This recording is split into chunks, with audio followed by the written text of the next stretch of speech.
55 million years ago, something walked out of the Antarctic Sea that we would barely recognize today. It had flippers, it had feathers, it stood nearly as tall as a full grown adult, and in some cases taller. It was a penguin, not the small, waddling creature you're imagining, something older, something much larger, a version of this animal that existed before the world had finished deciding what a penguin was allowed to be, and the world it lived in was just as strange. At that time, Antarctica had not yet frozen. Its coastlines were full of life, with open water everywhere and plenty of food. Predators could swim freely along shores that no longer exist. The size of these penguins is not random. It connects directly to that warmer, richer world around them. Growing that big takes steady food, stable conditions, and a thriving ecosystem. That world fed these animals, sustained them, allowed them to grow to a size they would never reach again. And then it ended. The warmth left slowly, the way warmth always does, gradually, then completely. Ice came, the forests disappeared. The coastlines that had supported these giants for millions of years were buried and sealed away. The penguins that survived grew smaller. The ones that didn't vanished. All that remains are bones. And bones, as it turns out, tell a story that goes far beyond the animals themselves. They tell the story of an entire world, how it thrived, how it changed, and how completely it can be erased. Tonight, we're going to follow that story back to its beginning. If you're settling in, I'm glad you're here. And if these slow journeys through deep time are the kind of thing you find yourself coming back to, a like and a subscribe helps this channel keep making them. And if you don't mind sharing, let me know in the comments, what city or country are you listening from today? And what is the time there? I love seeing how far these science stories travel across the world. Now, let's go back to Antarctica before the ice. From orbit, the southernmost continent appears as a single, uninterrupted expanse of white, its boundaries softened by cloud and distance, its surface reflecting light with a quiet intensity that conceals nearly everything beneath. There are no visible rivers threading across its interior, no forests breaking the horizon, no shifting colors to suggest seasons passing. What remains is a vast frozen mass, steady and self-contained, shaped less by motion than by persistence. Ice dominates nearly every part of this land. It rises in layers that have accumulated over immense spans of time, pressing downward under their own weight, forming sheets that can reach depths of more than 2 miles. These layers are not empty. Within them are compressed records of snowfall, each year sealed upon the last, gradually transforming into dense ancient ice. Together, they hold close to 70% of the planet's fresh water, locked away in a form that rarely moves except at the slowest imaginable pace, drifting outward toward the sea as glaciers that advance by inches each year. The air above this surface carries a different kind of stillness. Moisture is scarce, far more limited than in many of the world's recognized deserts. Snowfall is minimal across much of the interior, and what does fall often remains undisturbed for long periods, shaped only by the wind. Those winds can arrive with remarkable force, descending from higher elevations and accelerating as they travel, sweeping across the ice in long, unbroken paths. They carve subtle patterns into the surface, lifting loose crystals and carrying them across distances that stretch far beyond the horizon. In this environment, life finds only narrow margins in which to persist. Along the coasts where the continent meets the surrounding ocean, conditions soften just enough to allow pockets of activity. Here, the presence of open water, shifting sea ice, and seasonal light creates a boundary where organisms can survive. Marine life thrives beneath the surface, supported by currents rich in nutrients, while on land, Only the most resilient forms endure, clinging to rock or ice in small, scattered communities. Further inland, the conditions become increasingly severe.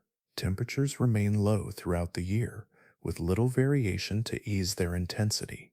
The absence of liquid water, combined with constant exposure to wind and cold, prevents the development of complex ecosystems. There are no trees, no soil in the familiar sense, no layered habitats where life can establish itself over time. Instead, the interior remains largely untouched, a place where biological processes are slowed to their limits or halted entirely. This enduring stillness gives the continent an unusual presence. It feels fixed, as though it exists outside the patterns of change that shape other parts of the world. While oceans shift and climates fluctuate elsewhere, Antarctica maintains an appearance of permanence. Its ice reflects the sky, its winds repeat their silent movements, and its surface offers little indication of transformation. Yet within that stillness lies a quiet accumulation, a slow layering of time that continues without interruption, preserving the impression of a world that does not change, even as it subtly does. The first fragments did not arrive as a complete picture, but as scattered remains emerging from rock long held beneath layers of ice and time. Along exposed coastal outcrops, where wind and shifting ground reveal pieces of an older world, pale shapes began to appear within the stone. At a glance, they resembled the bones of birds, yet their proportions felt unfamiliar, extending beyond the scale expected for anything living in such a place. These remains were carefully extracted, each piece separated from the surrounding sediment with quiet precision. What emerged were sections of wings, elongated and dense, along with fragments of legs and portions of skulls that hinted at a structure both avian and unusually robust. The density of the bone itself suggested an animal adapted for life in water, its skeleton weighted in a way that allowed controlled movement beneath the surface rather than lightness for flight through the air. At first, interpretation moved cautiously. The idea that birds of this size once lived here did not settle easily into existing understanding. Antarctica, even when imagined differently, was not immediately associated with creatures of such scale. Early measurements, reconstructed from partial remains, suggested heights approaching those of a human, a conclusion that seemed to stretch beyond what the fossil record had previously shown for penguins. As additional discoveries followed, the pattern began to take form. New sites revealed more complete specimens, bones aligning with earlier fragments, confirming that these were not isolated anomalies, but part of a broader presence. The proportions remained consistent: long flippers, thick limb bones, and beaks that extended further than those of modern species. Each new find reduced uncertainty, replacing hesitation with a growing recognition that these animals had once been common along ancient shorelines. The scientific response shifted gradually. Initial skepticism gave way to careful acceptance as evidence accumulated across multiple locations. Fossils were compared, dated, and placed within a timeline that extended tens of millions of years into the past. Within that span, these large penguins occupied a world that no longer exists, their bodies reflecting conditions that supported both their size and their way of life. What began as fragments of bone became a redefinition of expectation. Penguins were no longer confined to the familiar image of compact, upright birds clustered along icy coasts. Instead, they expanded into forms that felt almost distant, their size alone altering the sense of scale within their environment. A shoreline once imagined as sparse and cold began to suggest movement, presence, and a complexity that had not been fully considered. This growing body of evidence carried a broader implication. If animals of this size could exist here, then the environment that sustained them must have been equally transformed. The fossils did not stand alone, they pointed outward, toward ecosystems capable of supporting large active predators, toward waters that held sufficient resources, and toward climates that allowed such life to persist over long periods. Each discovery added another layer to this realization, reinforcing the idea that Antarctica's past cannot be understood through its present appearance alone. The bones, silent and mineralized, carried within them a record of conditions far removed from what now defines the continent. Through them, a different version of this place began to emerge, not through speculation, but through the steady accumulation of physical evidence, each fragment contributing to a picture that continues to unfold with measured clarity.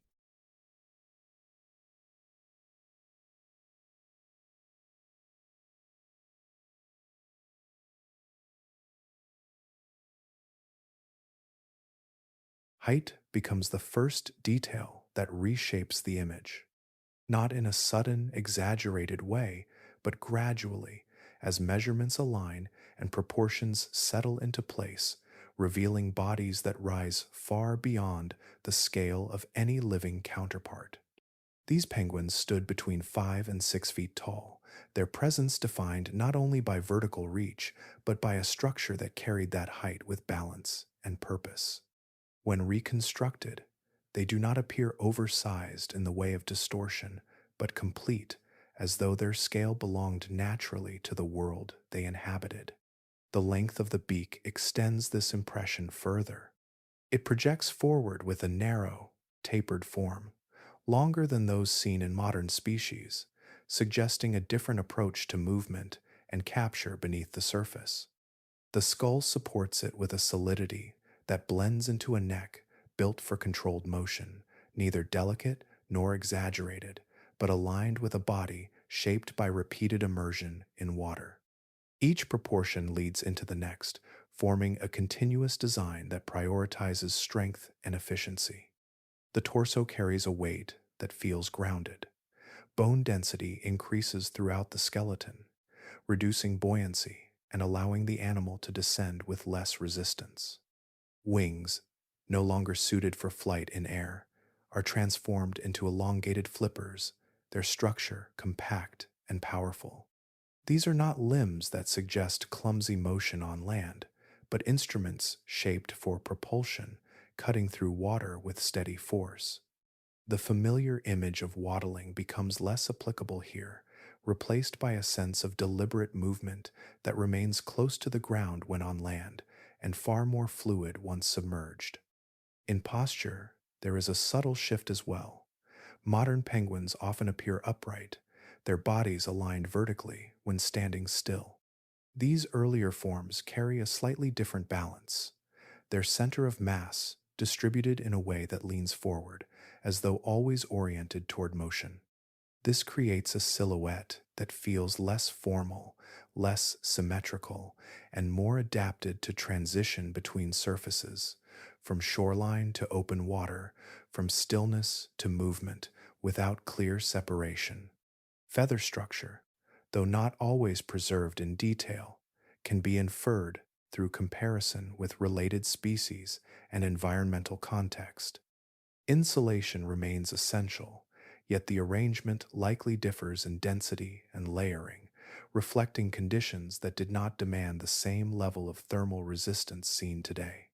The outer surface would have maintained smoothness for reduced drag, while internal structures retained enough warmth to support extended time in cooler, but not extreme, waters.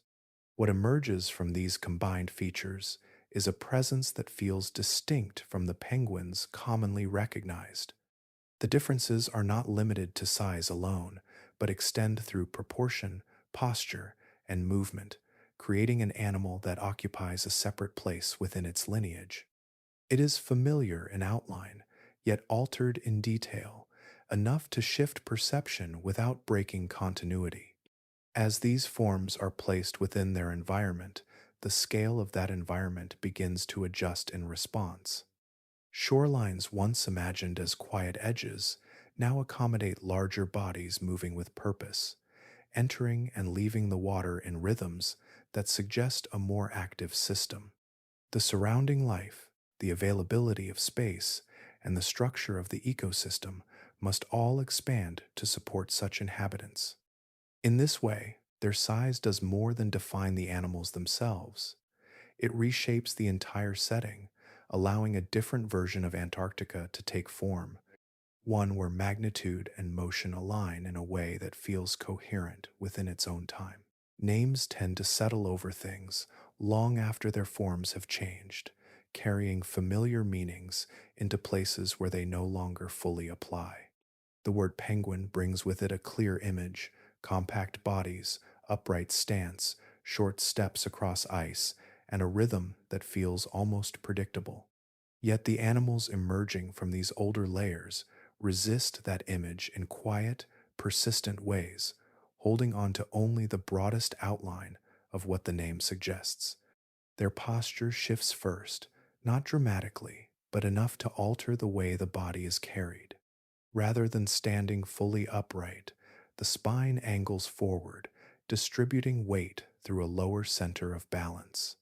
This creates a stance that feels closer to motion than stillness, as though the body is always prepared to transition from land into water without pause. The familiar vertical silhouette softens into something more fluid, less defined by symmetry, and more by function. That sense of function continues through the rest of the body. The torso narrows slightly, tapering in a way that reduces resistance during movement through water. Musculature concentrates along the shoulders and flippers, building power where it is most needed. These flippers, longer and more rigid than those of modern species, move with a controlled sweep, generating propulsion through a motion that resembles underwater flight. Every part of the form aligns toward efficiency beneath the surface, where movement becomes continuous and unbroken. Feather structure follows a similar path of adaptation. While direct preservation remains rare, patterns inferred from related species and environmental conditions suggest a covering that balances insulation with hydrodynamics. The outer layer likely forms a smooth, tightly packed surface, minimizing drag as the animal moves through water. Beneath it, a secondary layer retains warmth, though not to the extreme degree required in colder conditions that would come later. This arrangement creates a surface that interacts with water differently, less focused on resisting freezing temperatures and more on maintaining steady performance within a milder range. Their presence within the environment reflects these differences. Instead of appearing as clustered groups confined to narrow stretches of land, they occupy a broader interface between shore and sea. Movement is less segmented, with fewer clear boundaries between resting and hunting. Time spent in water dominates their behavior, shaping not only how they move, but how they exist within the wider system around them. On land, they remain grounded and stable, but the sense of belonging shifts once they enter the water, where their design becomes fully expressed. This combination of traits begins to stretch the meaning of the word used to describe them. While they share ancestry with modern penguins, their proportions, posture, and behavior place them at a different point along that lineage. The label remains useful as a connection, yet it also carries limitations, implying similarities that do not fully extend across time. As their form becomes clearer, the distinction settles into place without needing emphasis. They are recognizable, yet not identical, familiar in origin, yet altered in execution. Within that balance, the word persists, but its boundaries expand, accommodating a version of the animal that feels both connected and separate, shaped by conditions that no longer define the present. Beneath the surface, the water carries a different memory, one shaped not by stillness, but by motion and exchange. It moves with a softness that holds warmth, circulating along the edges of the continent in patterns that do not isolate but connect. Currents arrive from lower latitudes, bringing with them energy, nutrients, and life, forming a system that remains active across seasons rather than retreating into dormancy. Within this water, visibility extends into a layered world where movement is constant. Shoals of fish pass through shifting columns of light, their bodies reflecting brief flashes before dissolving back into the surrounding blue. Squid move with quieter precision, their forms changing as they glide, adjusting shape and direction with subtle control. The density of life creates an environment where absence is rare, and space is defined not by emptiness, but by the presence of countless organisms sharing the same volume. Nutrients rise from deeper levels, carried upward through circulation that maintains a steady supply to the surface layers. There, microscopic life expands, forming the foundation of a system that builds upward through multiple levels of consumption. Small organisms gather in vast numbers, feeding on what drifts within reach, while larger forms move through them, drawing energy from these concentrated sources. The structure remains balanced, each layer supporting the next without collapse, sustained by a continuous flow rather than a single moment of abundance. Along the coastline, this richness becomes more visible. The boundary between land and sea is not a sharp division, but a gradual transition where water interacts with rock, sediment, and light. Here, organisms cluster more densely, taking advantage of varied conditions that offer shelter and resources. The shoreline does not feel still. It shifts with the rhythm of waves and tides, carrying with it a steady exchange of material that feeds the surrounding system. In such conditions, larger predators find the support required to exist. Their size reflects not only physical capability, but the availability of consistent energy. Hunting does not depend on rare encounters, but on an environment where prey is encountered regularly, allowing movement to remain purposeful and sustained. The water accommodates this scale without strain, providing both the space and the resources needed to maintain it. The temperature of these waters, while not tropical, remains far above the freezing levels that define the present. This difference alters everything that depends upon it.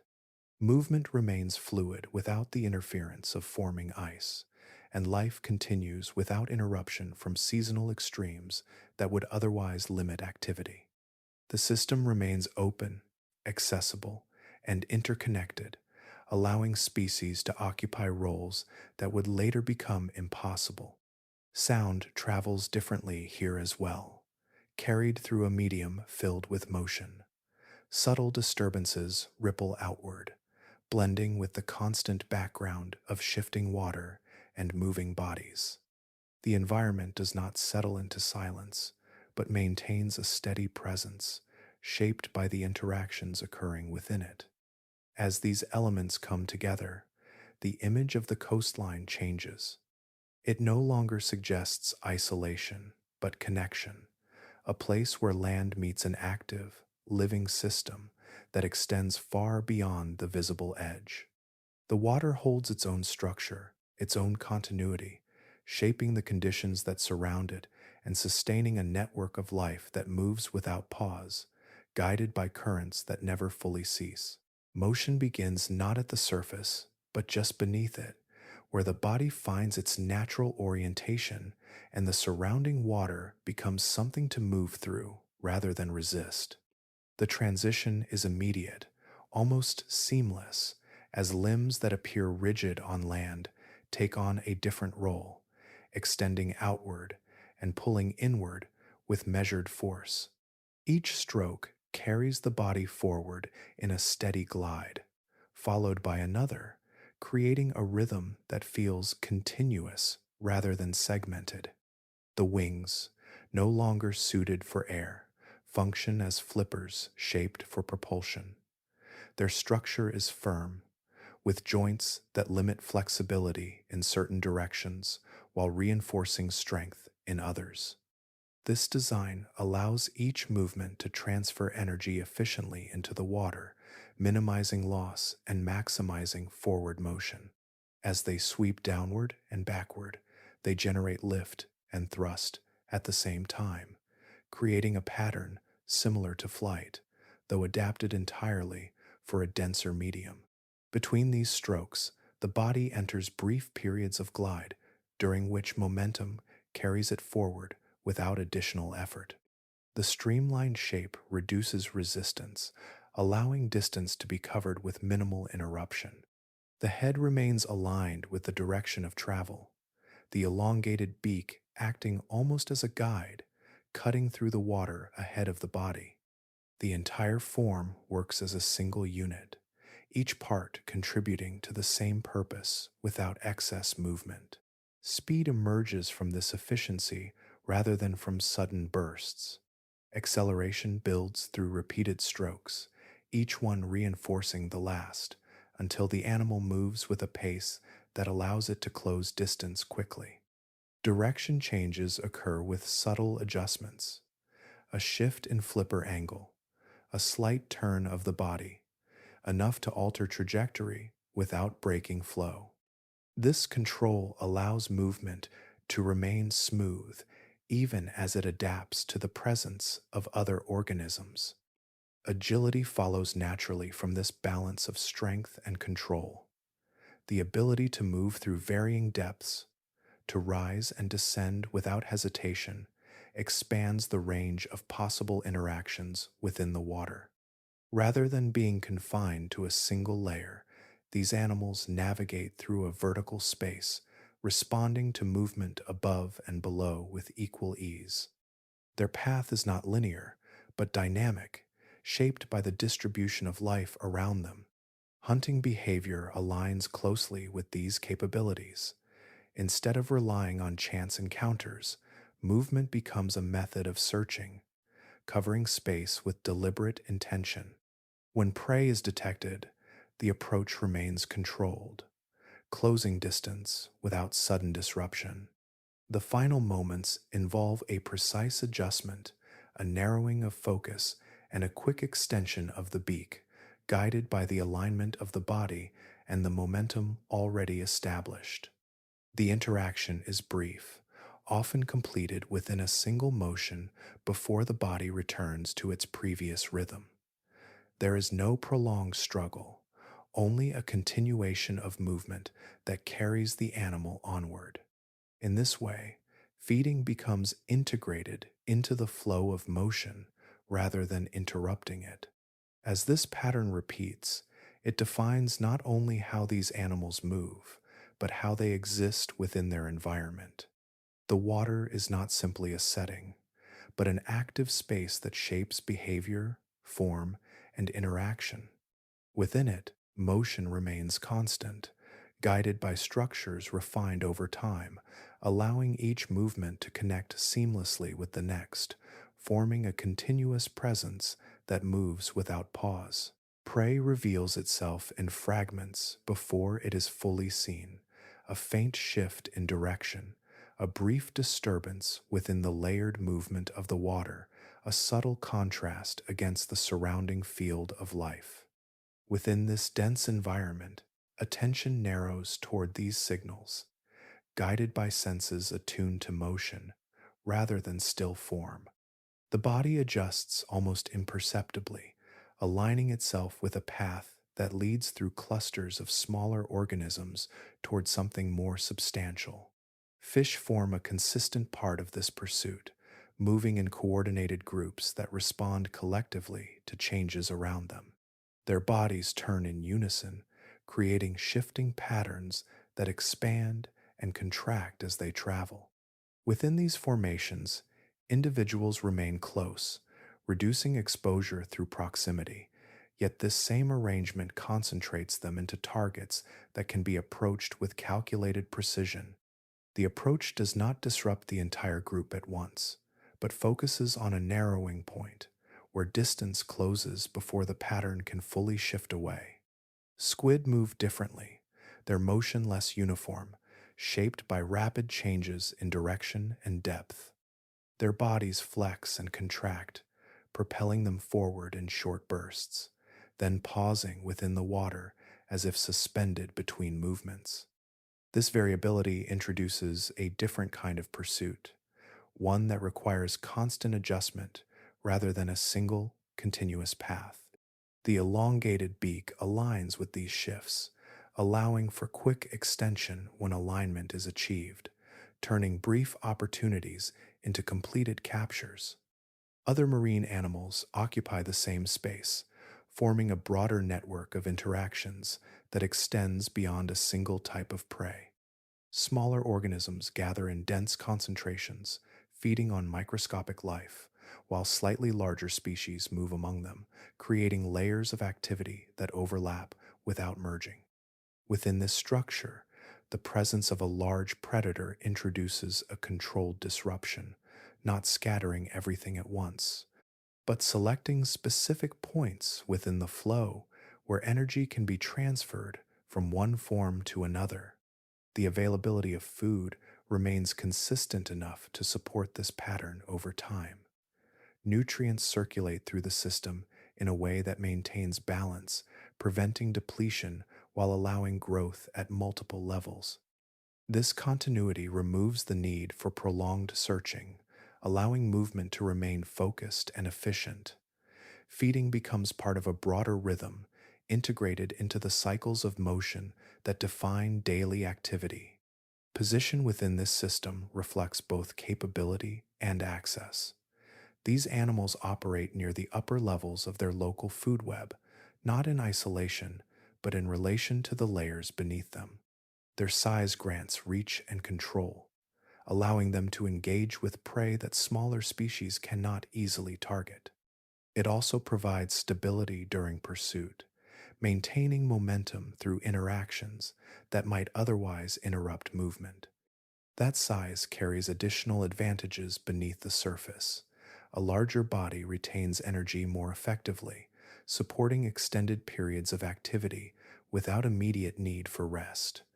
It also enables deeper movement within the water column, accessing regions where different forms of prey may be found. This vertical range expands the available space for feeding, reducing direct competition within a single layer. As these elements come together, feeding emerges not as a separate act, but as part of a continuous presence within the environment. Movement leads into pursuit. Pursuit resolves into capture, and capture returns seamlessly to movement. The surrounding water remains filled with life, each interaction contributing to a system that sustains itself through ongoing exchange, where size, precision, and availability align without interruption. Not every movement in the water belonged to them. Along the same pathways, through the same shifting layers, other forms passed with equal purpose, their presence woven into the same currents and patterns. The environment did not arrange itself around a single hunter, but held multiple, each shaped by different designs, each drawing from the same shared abundance. Large fish moved with a steadiness that came from their own adaptations, bodies built for endurance and sudden bursts of speed. Some carried elongated shapes suited for pursuit, others broader forms that allowed them to maneuver with control in denser clusters of life. Their jaws and teeth reflected varied strategies, some designed for grasping, others for cutting, each aligned with the prey they targeted.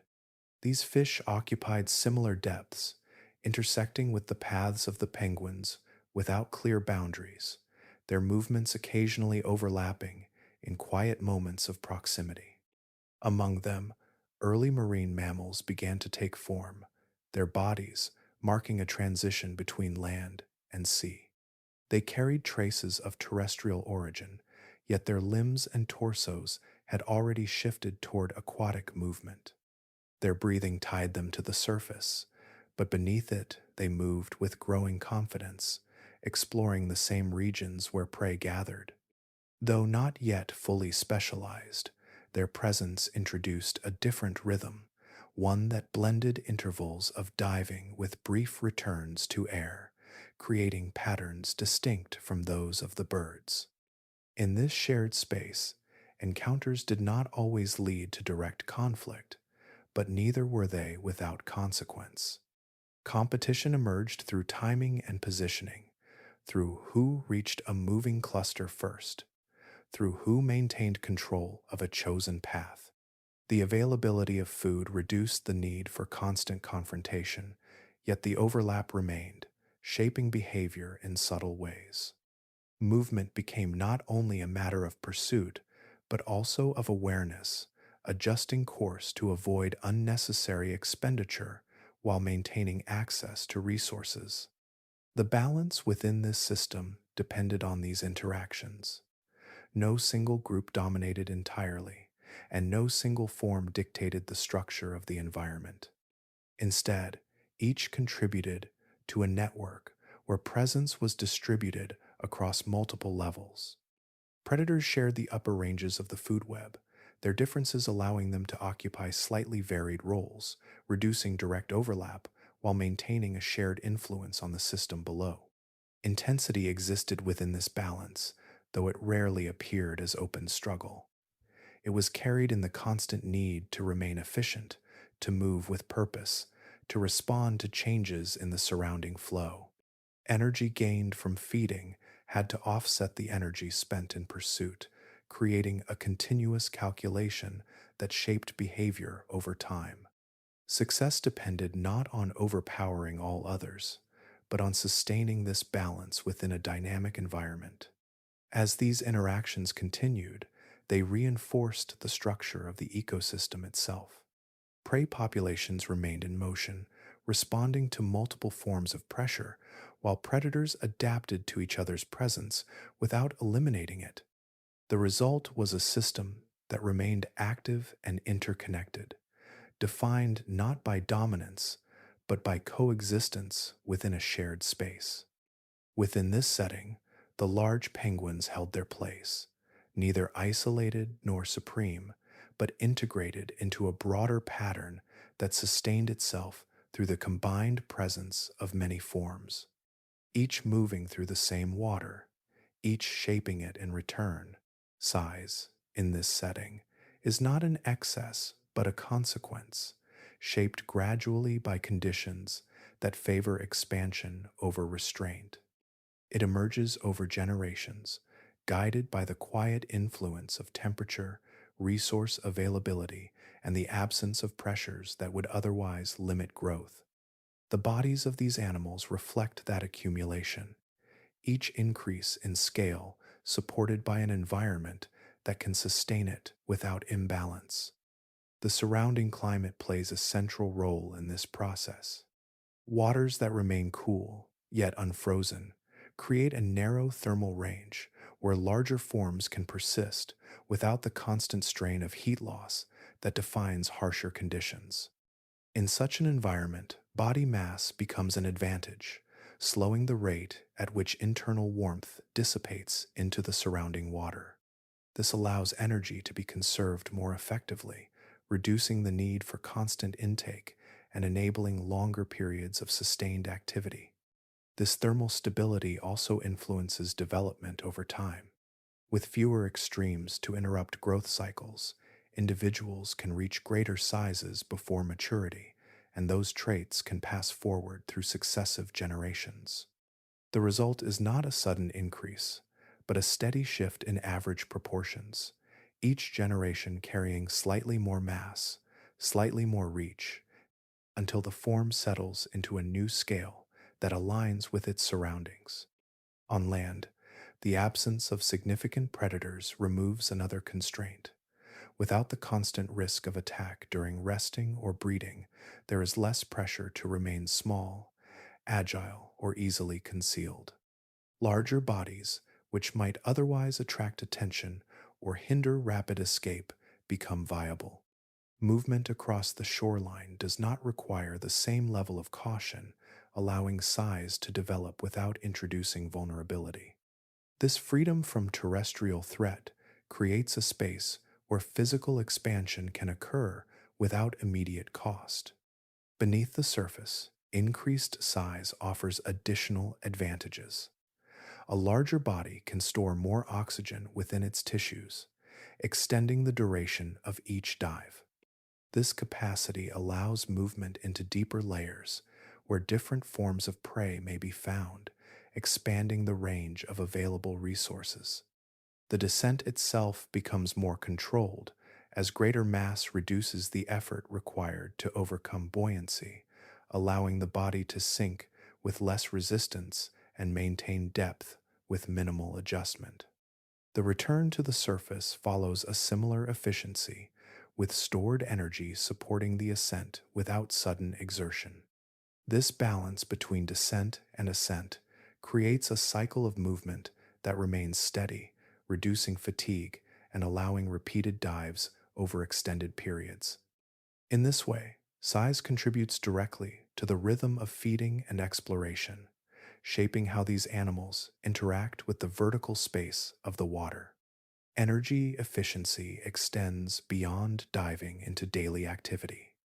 Larger individuals can travel longer distances without interruption, their movements sustained by reserves that smaller bodies cannot maintain. This reduces the need for constant feeding, allowing them to navigate broader areas while still meeting their requirements.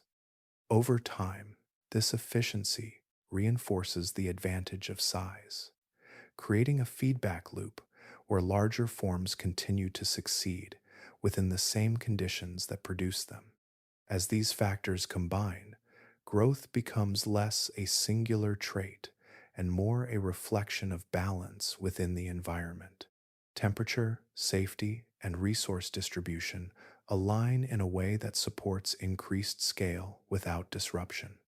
The result is a form that appears large when viewed in isolation, yet within its own context remains entirely consistent, shaped by a world that allowed it to become what it was. At the meeting point of land and sea, the ground gathers life in ways that extend beyond the water itself. Here, the surface holds impressions of repeated return, pathways worn into sediment and stone by bodies moving between two environments, leaving behind subtle traces that accumulate over time. The shoreline becomes more than a boundary. It becomes a place of continuity, where cycles of arrival and departure shape the rhythm of existence. Breeding unfolds within this narrow margin, where access to both water and stable ground allows life to persist across generations. Individuals return to familiar stretches, guided by patterns that repeat with quiet precision.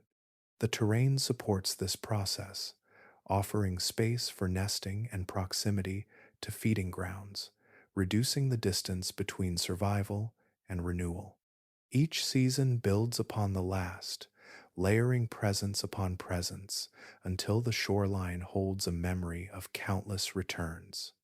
Within these spaces, groups gather in densities that reflect both necessity and advantage. Colony behavior emerges not as a single organized structure, but as a shared arrangement shaped by proximity. Individuals remain close enough to benefit from collective awareness, yet distinct enough to maintain their own place within the group. Movement within the colony is constant. Subtle adjustments in position, brief interactions, and the steady flow of bodies arriving and leaving as the cycle of feeding and care continues. Other seabirds share this environment, occupying adjacent spaces along the same stretch of coast. Their forms differ, some adapted for sustained flight above the water, others for surface feeding or brief dives beneath it.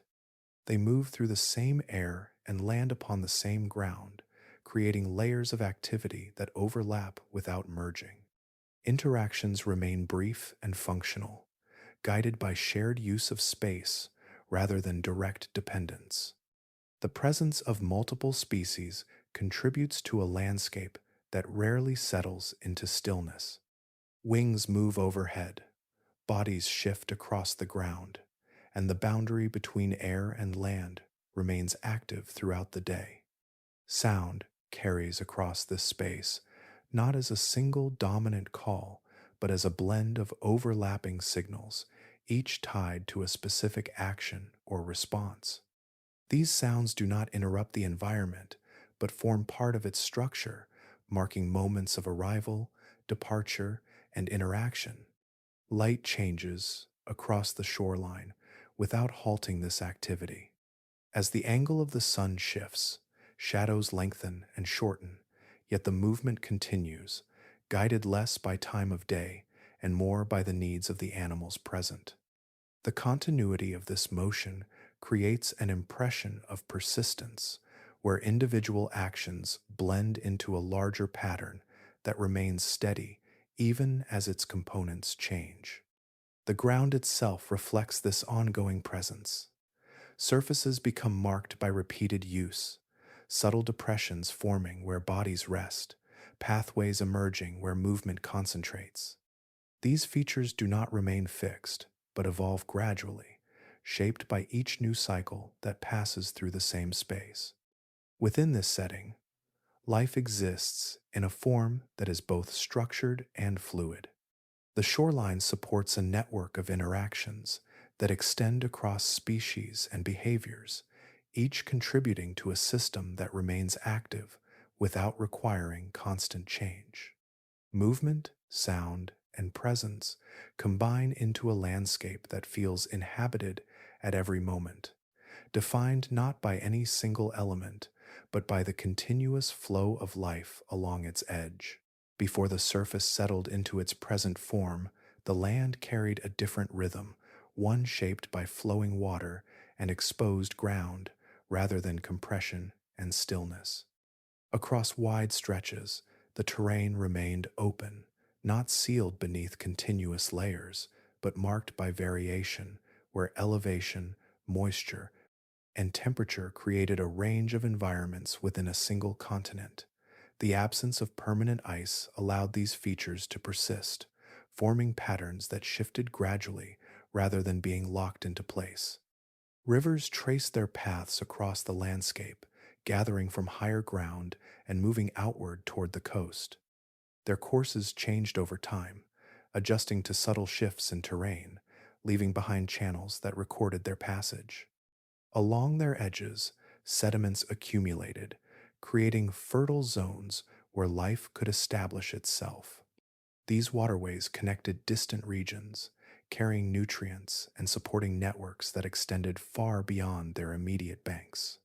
Lakes formed in low-lying areas, holding still water that reflected the surrounding land.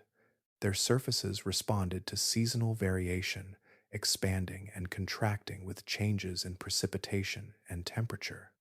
Within them, smaller ecosystems developed, layered and self-sustaining, each one interacting with the broader environment through the exchange of water and organic material. These bodies of water did not exist in isolation, but as part of a larger system that linked inland regions to the coast. Along the margins where land met ocean, coastal ecosystems emerged with a complexity that mirrored the activity offshore. Wetlands, shallow inlets, and shifting shorelines created spaces where multiple forms of life could interact. The transition between environments remained gradual, allowing movement between them without abrupt boundaries. This continuity supported a diversity of species, each occupying a position within the broader structure. Vegetation spread across much of the continent, forming layers that responded to light and moisture. Plant life anchored the soil, stabilizing the ground and contributing to cycles of growth and decay that enriched the environment. The presence of these plants altered the atmosphere close to the surface, influencing temperature and humidity in ways that reinforced their own persistence. Over time, this created a landscape that sustained itself through interconnected processes rather than isolated events. The climate that supported these conditions remained stable enough to allow long term development. Seasonal variation occurred, but without the extremes that would later define the region. This balance allowed ecosystems to establish continuity, where life cycles repeated without interruption from overwhelming change. The result was a continent that, while still subject to natural shifts, maintained a coherence that supported a wide range of forms. Viewed from the present, this version of Antarctica feels distant, almost abstract in its difference. The features that once defined it, flowing water, exposed land, layered vegetation, stand in contrast to the uniform surface that now covers it. The transformation that led from one state to the other has obscured much of this earlier structure, leaving only fragments that hint at what existed before. Yet within those fragments, the outline remains. Beneath layers that conceal more than they reveal, there are traces of a landscape shaped by movement and variation, a place where water carved paths and life filled the spaces between.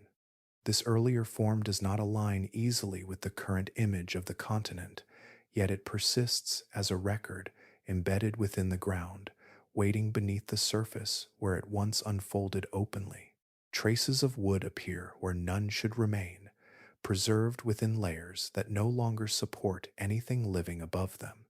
Grain patterns run through fossilized trunks, rings marking cycles of growth that unfolded in a place now defined by stillness.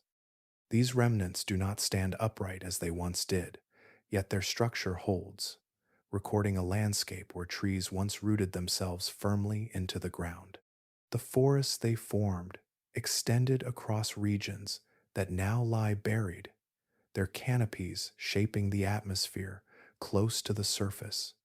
Leaves gathered light over long periods, drawing energy into a system that depended on extended phases of illumination. In this southern position, the cycle of light followed a pattern unlike most other regions, with months of continuous daylight followed by intervals where the sun remained low or absent. Plants adapted to this rhythm, growing rapidly during prolonged exposure, then slowing as light diminished, maintaining their structure through the shifting balance. Within these forests, the ground carried layers of organic material, fallen leaves, decaying wood, and soil enriched by repeated cycles of growth and breakdown. This process supported further expansion, allowing vegetation to persist across generations without interruption. Roots extended through the earth, stabilizing it, while above, branches reached outward, forming interconnected structures that filtered light and shaped the space beneath. The presence of these trees altered more than the immediate landscape. They influenced moisture levels, temperature, and the movement of air, creating localized conditions that supported a broader range of life. Smaller plants occupied the spaces between larger trunks, forming additional layers that filled gaps and contributed to the density of the environment. The result was a system where each component reinforced the others, maintaining a continuity that extended across wide areas. As the seasons shifted, the forests responded in subtle ways. Growth patterns adjusted, leaves changed in structure and density, and the overall appearance of the landscape moved through gradual transitions rather than abrupt change. This continuity allowed the ecosystem to remain stable even as external conditions varied, sustaining itself through long cycles that repeated over time. Placed against the present, this image feels distant. The ground that once held roots is now concealed beneath ice that reflects light without absorbing it. The layered textures of bark and leaf have been replaced by surfaces that offer little variation where wind shapes patterns instead of growth. The contrast does not emerge from a single difference, but from a complete transformation, where one system has been replaced by another with entirely different properties. Yet the evidence remains, embedded within the earth, carried forward through preservation rather than continuation. Each fragment of wood, each imprint of plant life, contributes to a record that speaks of a landscape once filled with structure and variation. These traces do not recreate the forests in full, but they allow their outline to persist, held within materials that have endured long after the conditions that formed them have disappeared. In this way, the forests at the edge of the world remain present in a different form, not visible across the surface, but contained within it, marking a time when this region supported growth that now feels far removed from its current state. Light does not arrive and leave in equal measure here.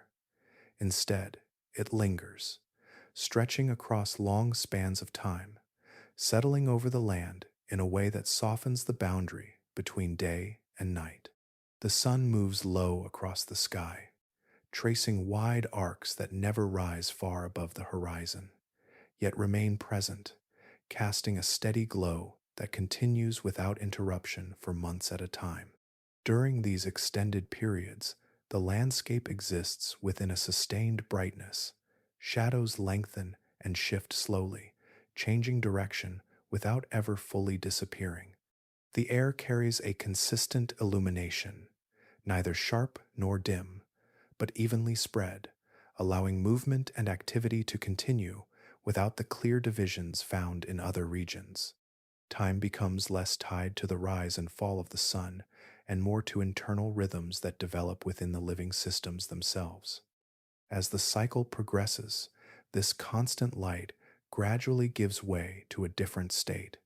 The sun lowers further, slipping below the horizon for longer intervals until the land enters a period of reduced illumination. Darkness does not settle abruptly, but arrives as a deepening twilight where the sky retains a faint glow even in the absence of direct sunlight. The horizon remains visible, defined by a subtle gradient rather than a sharp line between light and dark. Within this shifting pattern, life adapts to the extended phases rather than resisting them. Growth aligns with the availability of light, accelerating during the months when energy remains abundant. Plants expand rapidly, capturing as much of the continuous illumination as possible, storing energy that will sustain them through the dimmer periods. Their cycles do not follow a daily rhythm, but a broader sequence shaped by the long presence and gradual retreat of light. Animals respond in parallel, adjusting behavior to match these extended conditions. Activity increases during the brighter phases, when visibility remains constant and movement can continue without interruption. Feeding, migration, and reproduction align with this period, forming patterns that take advantage of the sustained light. As the environment shifts toward reduced illumination, behavior changes gradually, slowing without fully stopping, maintaining continuity even as conditions become less favorable.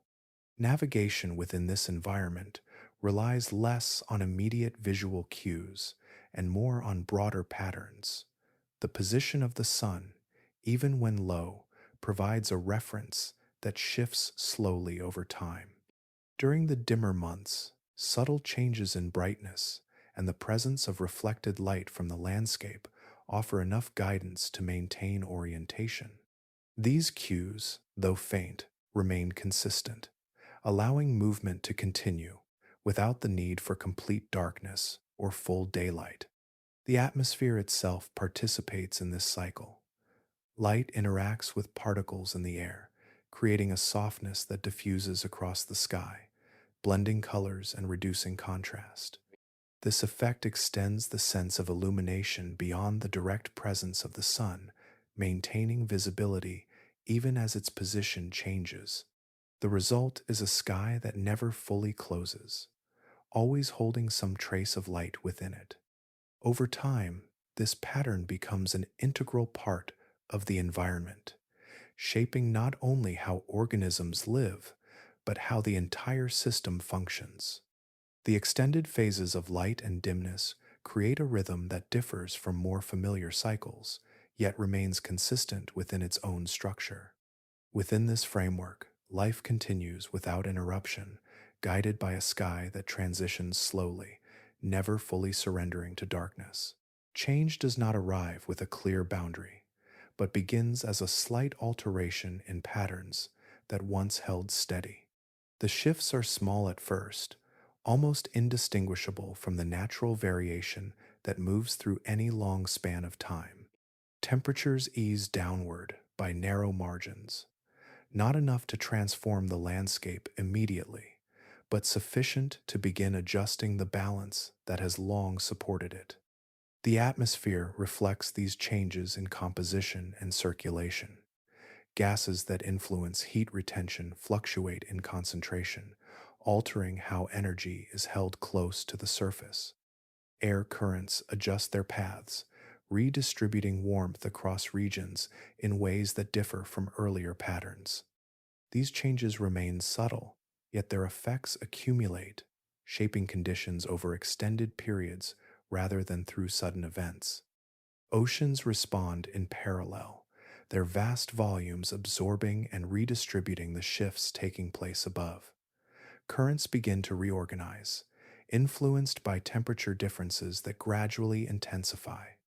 Water that once moved freely between regions starts to follow altered routes, carrying less warmth into certain areas while redirecting it elsewhere. This reconfiguration does not halt movement, but modifies its direction and strength, creating new pathways within an already complex system. As these processes continue, their influence reaches the margins of the continent. Coastal waters begin to cool slightly, changing the conditions that support life near the shore. The difference is not immediate or extreme, but it introduces a gradual adjustment in the environment. Organisms respond in quiet ways, shifting their ranges, altering behaviors, and adapting to the new balance as it forms. On land, the effects appear through changes in moisture and temperature. Growth patterns begin to shift, with some areas experiencing shorter periods of active development. The ground retains less warmth over time, and seasonal transitions become more pronounced. These adjustments do not remove life, but they begin to redefine the conditions under which it persists, narrowing the range of environments that can support certain forms. Ice, once limited to transient appearances, starts to linger for longer durations in specific regions. It forms during colder intervals and recedes more slowly as temperatures rise again. At first, this persistence remains localized, confined to areas where conditions allow it to remain stable. Yet, even this limited presence marks a change, introducing a new element into a system that previously did not sustain it for extended periods. These early formations influence their surroundings in subtle ways. Surfaces that hold ice reflect more light, reducing the amount of energy absorbed by the ground or water beneath. This effect reinforces the cooling that allowed the ice to form, creating a feedback that strengthens over time. The process remains gradual, building through repetition rather than through sudden expansion. Throughout this period, the broader structure of the continent remains recognizable, yet its underlying balance begins to shift. Each small adjustment contributes to a larger trend, one that does not announce itself clearly, but becomes evident through accumulation.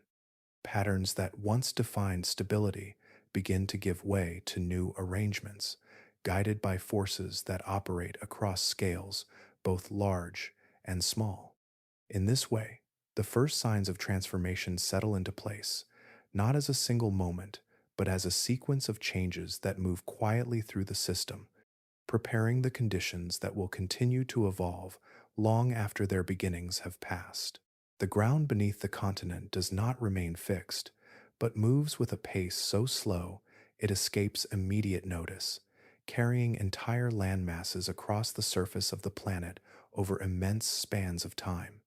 What once lay connected to neighboring regions begins to shift away, the separation unfolding gradually as tectonic forces pull edges apart and widen the spaces between them.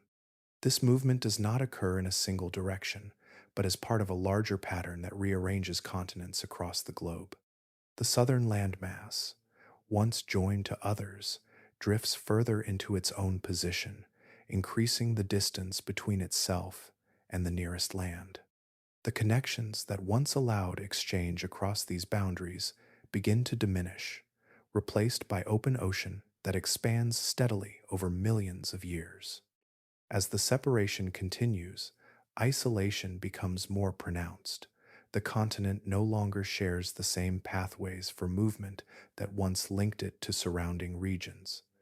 Air currents, ocean circulation, and the migration of species all begin to respond to this growing distance.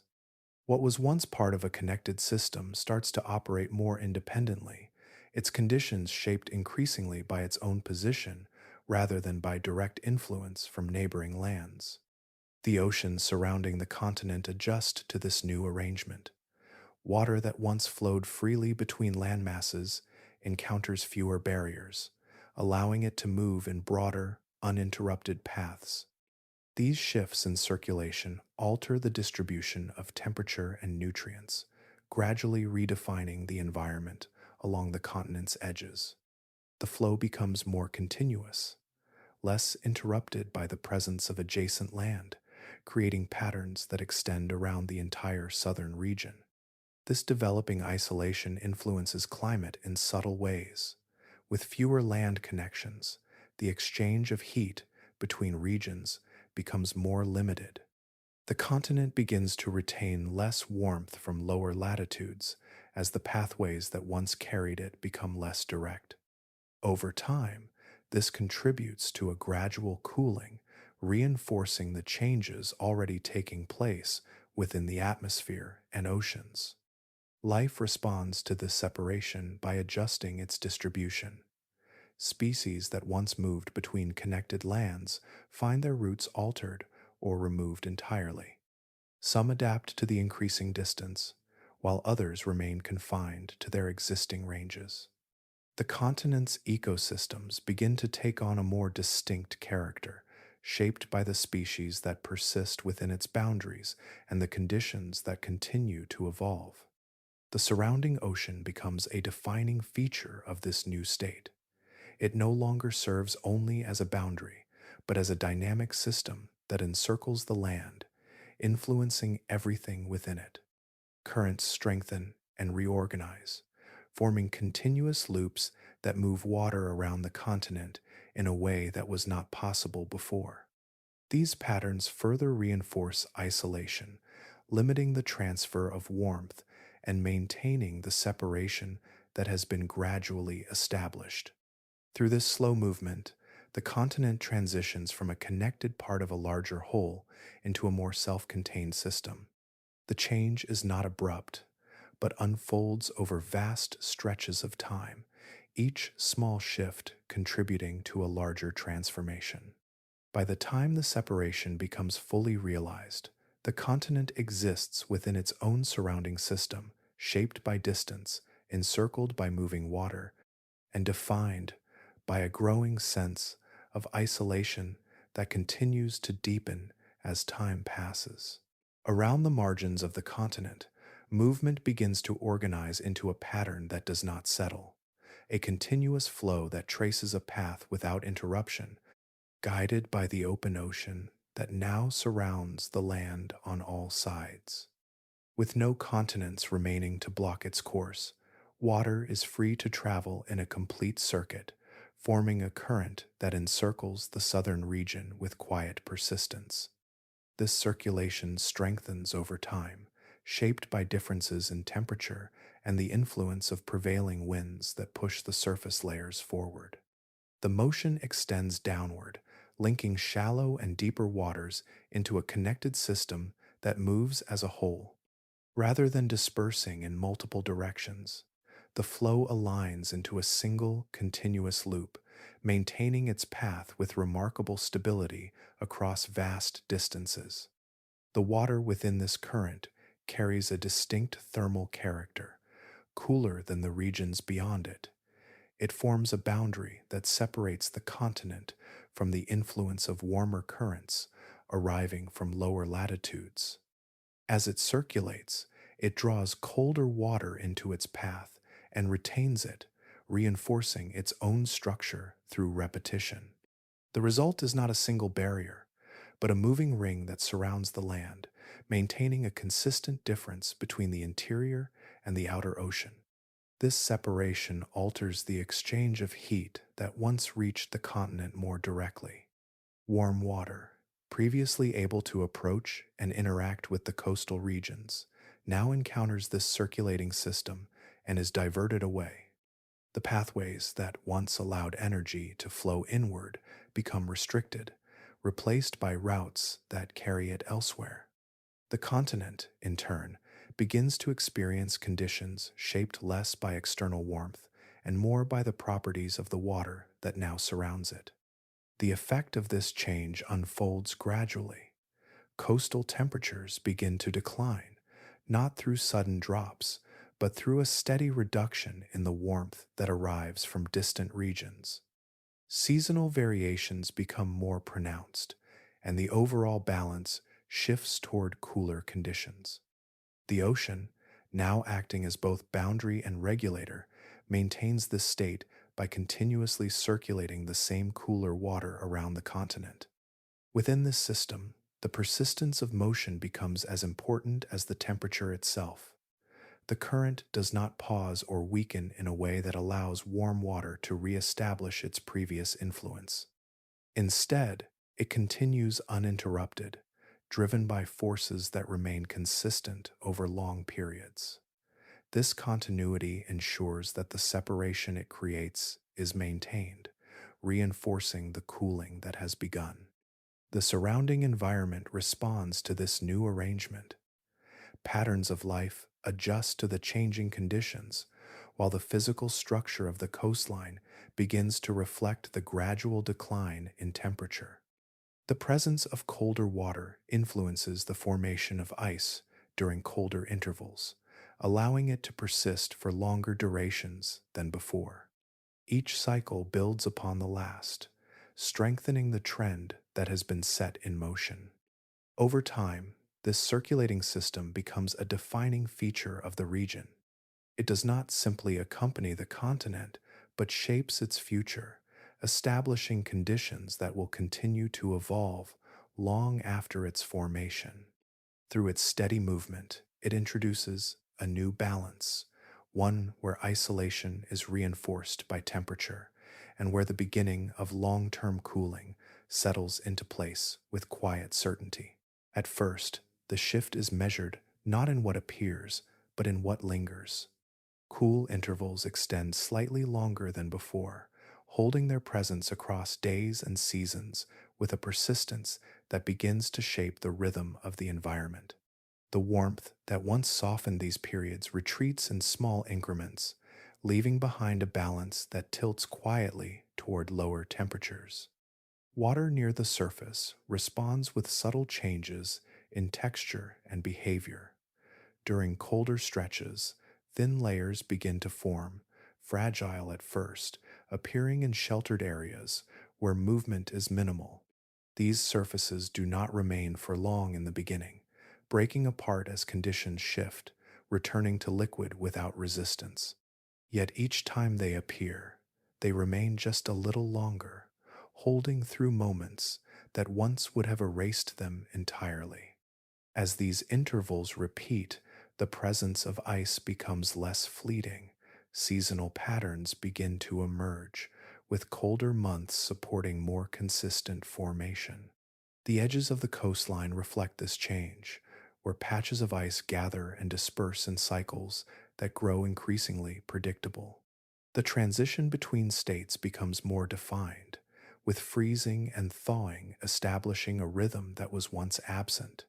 These changes extend into the water itself, influencing the movement of organisms that depend on its conditions.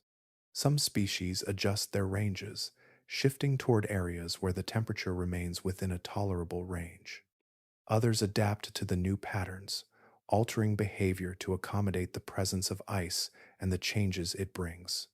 The overall distribution of life begins to contract, not through sudden loss, but through gradual relocation and adjustment. On land, the effects appear through shifts in surface conditions. Moisture behaves differently as temperatures decline, remaining in frozen states for longer periods and reducing the availability of liquid water. This change influences the ground itself, altering how it supports the life that depends on it. Areas that once sustained continuous growth begin to experience interruptions, with cycles of freezing limiting the duration of active development. Vegetation responds to these constraints by reducing its range. Some regions that previously supported dense growth begin to thin, their coverage becoming less continuous as conditions narrow the window for survival. The structure of the landscape changes subtly, with open spaces appearing where life once filled the ground. These changes do not occur all at once, but unfold through repeated cycles that gradually reshape the distribution of plant life. The interaction between land and water becomes more pronounced as ice begins to influence both. Surfaces that freeze reflect more light, reinforcing the cooling that allowed them to form. This feedback strengthens the conditions that support further freezing, creating a process that builds upon itself over time. Each season contributes to this accumulation, extending the reach of colder conditions across wider areas. Within this shifting environment, the overall system begins to contract. Ecosystems that once extended across broad regions adjust to smaller, more limited spaces where conditions remain suitable. The connections between these spaces become less direct, introducing separation where continuity once existed. Movement persists, but within boundaries that grow more defined with each passing cycle. As these patterns settle, the presence of cold becomes more than a temporary state. It integrates into the structure of the environment, shaping its processes and defining its limits. What begins as a subtle change evolves into a guiding influence, one that continues to expand its reach through repetition and persistence, gradually reshaping the continent from within. There comes a point when melting no longer completes its cycle. Warm periods arrive as they always have, yet something remains behind, thin at first, almost imperceptible, a layer that does not fully return to water. Through repeated seasons, this remnant persists, holding its place as temperatures rise and fall around it, marking a quiet shift from temporary presence to something more enduring. This persistence allows accumulation to begin. Snow that once vanished entirely now settles upon what remains, adding to a surface that grows incrementally thicker with each passing cycle. The process is slow, measured in layers that build without interruption, each one compressing the last. Over time, this accumulation transforms loose material into dense, compacted ice, creating structures that extend beyond the scale of individual seasons. As these formations develop, they begin to move. Gravity draws them outward from higher ground, initiating a gradual flow that reshapes the terrain beneath. This movement does not resemble the swift motion of water, but unfolds with a steady pressure that advances across the landscape. Glaciers emerge from this process, their edges extending further with each cycle, carrying with them the weight of accumulated time. The ground responds to this pressure in subtle ways. Surfaces that once held varied textures become smoothed, their features altered by the passage of ice above them. Valleys fill, slopes soften, and the contours of the land begin to shift under the influence of this slow movement. What was once exposed becomes increasingly concealed, covered by layers that continue to grow and advance. With expansion, these ice formations begin to connect, merging into larger systems that span greater distances. Isolated patches give way to continuous sheets, their boundaries extending outward until they cover broad regions of the continent. The distinction between separate formations fades, replaced by a unified surface that reflects the combined accumulation of many cycles. This growth alters the interaction between land and atmosphere. Surfaces covered in ice reflect a significant portion of incoming light, reducing the amount of energy absorbed by the ground beneath. This effect reinforces the conditions that allowed the ice to persist, creating a feedback that strengthens with each expansion. The presence of ice becomes both a result of cooling and a contributor to it, sustaining the trend through its own properties. Beneath these layers, the landscape continues to exist, though no longer visible. Rivers that once traced their paths are sealed beneath the surface, their courses preserved but no longer active in the same way. Vegetation that once spread across the ground is replaced by a uniform covering, its cycles interrupted and gradually removed from the surface expression of the continent. The edges of these growing ice sheets interact with the surrounding environment, extending toward the coast and influencing the waters they meet. As they reach these boundaries, they begin to shape the conditions of the ocean nearby, introducing colder influences that further reinforce the overall cooling of the region. This interaction strengthens the connection between land and sea within the evolving system. Through these processes, the transformation becomes increasingly complete. What began as a slight persistence of ice evolves into a dominant feature that defines the continent. The landscape, once varied and open, is gradually enclosed beneath a surface that continues to expand, carrying forward the accumulation of countless seasons into a form that remains, layer upon layer, shaping everything that lies beneath it. Absence appears slowly, not as a sudden disappearance, but as a thinning of presence that unfolds across many cycles. Along the coasts where movement once remained constant, intervals begin to open between returns, patterns that once repeated with steady rhythm becoming less frequent, less predictable. The space remains, but what fills it begins to change. The water itself no longer offers the same conditions. Temperatures continue to decline, altering the balance that once supported large, active hunters. Layers form more readily near the surface, persisting longer through seasonal shifts, narrowing the accessible zones where movement can remain uninterrupted. These changes reshape the pathways through which animals move, introducing constraints where fluid continuity once defined their behavior. With this shift, the availability of food begins to adjust.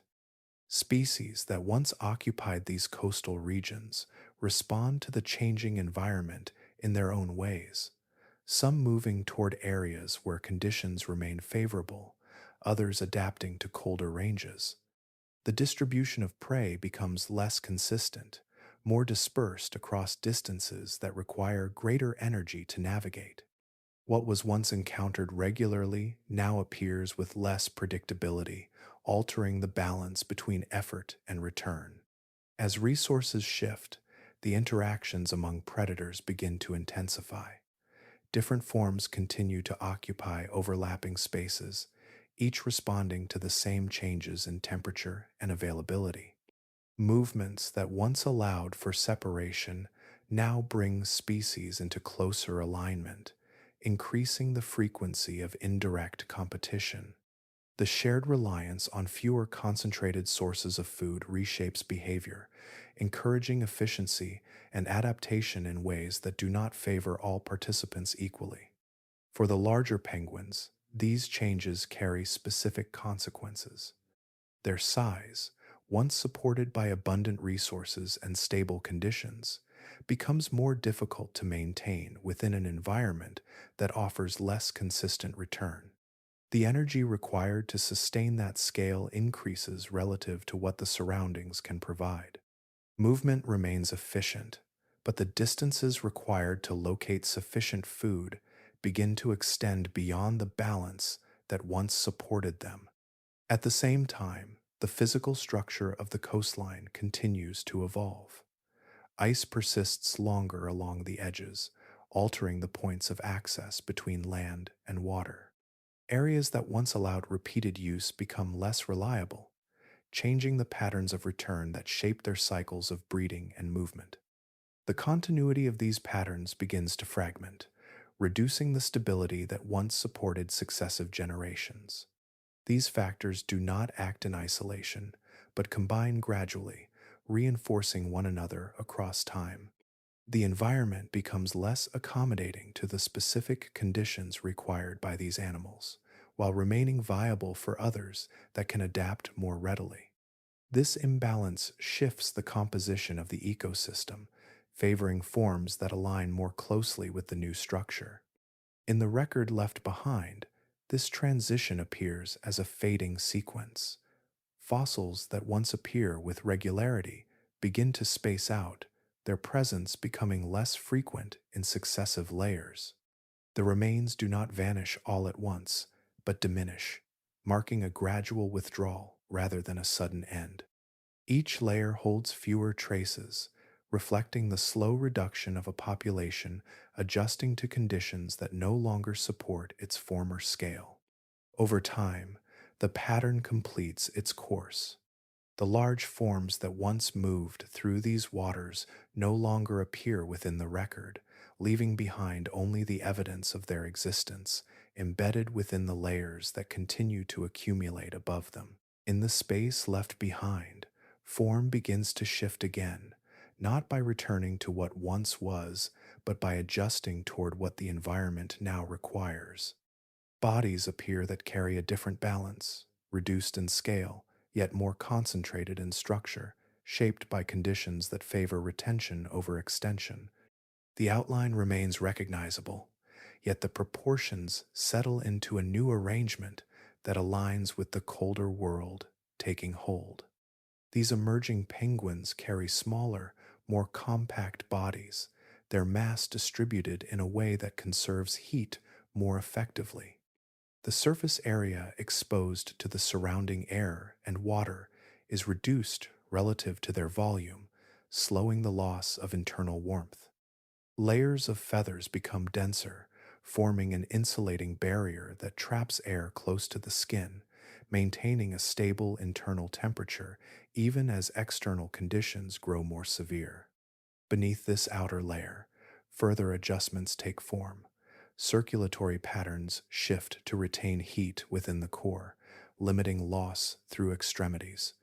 Blood flow can be regulated in ways that reduce exposure to colder surfaces, preserving warmth where it is most needed.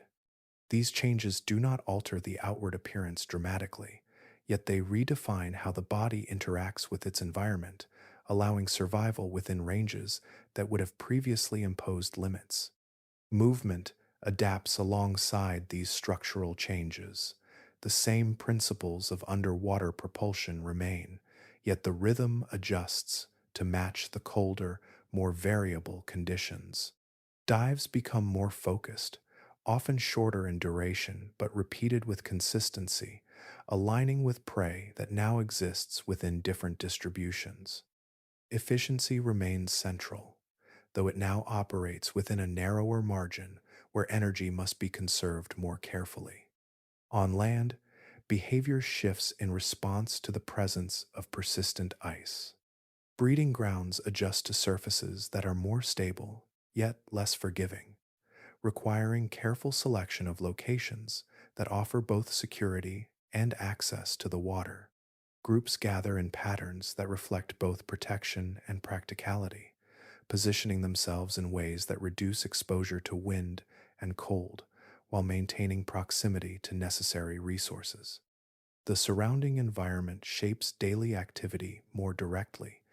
Movements between land and water are timed with changing conditions, avoiding periods when surfaces become too unstable or temperatures drop beyond tolerable limits.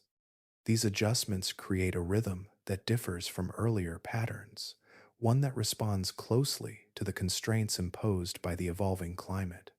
Over time, these traits become established within populations, passed forward through successive generations.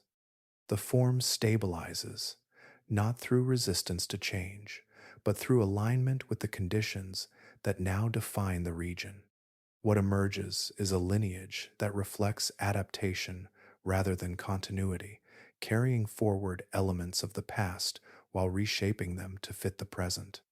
Within this transition, the foundations of modern penguin species begin to take shape. Their compact structure, insulating layers, and behaviors suited to icy environments define a new stage within their development. They no longer resemble the larger forms that once moved through warmer waters, yet they maintain a connection through shared ancestry, bridging the past and present through gradual transformation. As these new forms settle into their environment, they establish a presence that endures within the colder system now in place.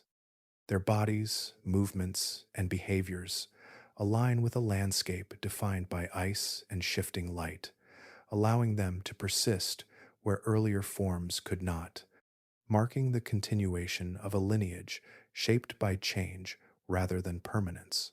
Cold water changes what it carries. As temperatures settle lower across the surrounding seas, the structure of the water itself begins to shift, not only in how it moves, but in what it can hold within it. Dissolved gases remain more stable, and nutrients that might once have dispersed or degraded are retained in greater concentration, circulating through the system in ways that support new forms of growth. These nutrients rise from deeper layers through slow, persistent mixing. Movements within the ocean bring mineral-rich water upward where light can reach it, creating conditions that allow microscopic life to expand. Phytoplankton begin to multiply within these surface layers, forming vast populations that drift with the currents. Though individually invisible, together they alter the character of the water, introducing a foundation upon which an entirely new system can develop. This growth does not occur in isolation. Zooplankton gather in response, feeding on these abundant sources, converting microscopic energy into forms that can move through the water. Their presence adds a new layer to the system, one that bridges the gap between primary production and larger organisms. These layers stack upon one another, creating a structure that builds upward through successive levels of interaction. Fish populations adjust to this emerging pattern, moving into regions where these concentrations become most stable. Their distribution reflects the availability of food, forming networks that align with the shifting density of plankton below them. Movement becomes tied to these patterns, as species follow the paths where energy flows most consistently through the system. Predators adapt alongside these changes, responding to the new arrangement of life within the water. The structure of the ecosystem becomes more layered, with distinct levels of interaction forming a network that differs from what existed before. Rather than relying on broader distributions of prey, feeding becomes more closely tied to zones of concentration, where nutrients have gathered and sustained growth over time. The colder conditions support this system by maintaining the stability of these nutrient-rich layers.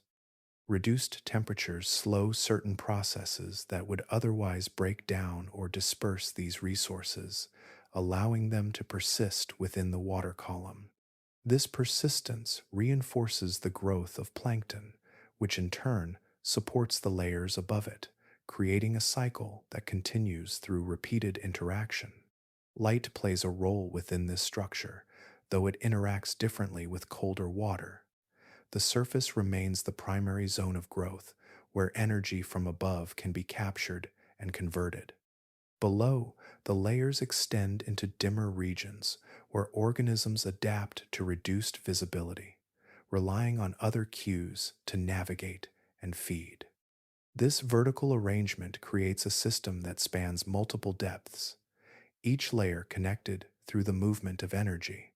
The resulting ecosystem carries a different character from what came before.